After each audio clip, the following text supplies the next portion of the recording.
عليكم ومرحبا بكم في قناة ام طارق. عصر اليوم غادي يكون بالافوكا والموز مع التمر والقرقاع.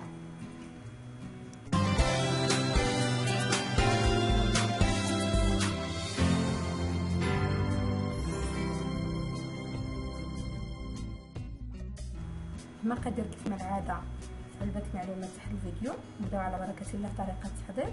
انا كنقشر لافوكا ديالي، افوكا صغيره نعملها كامله.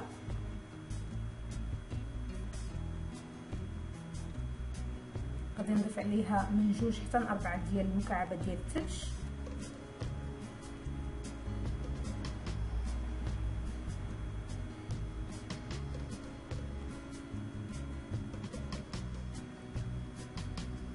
الفروطه ديالي اللي ديجا قشرتها وقطعتها.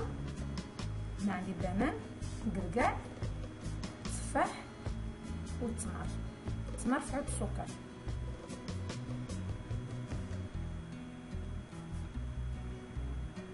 صافي، وغادي نضيف عليه الحليب يكون بارد بزاف ونطحن كلشي.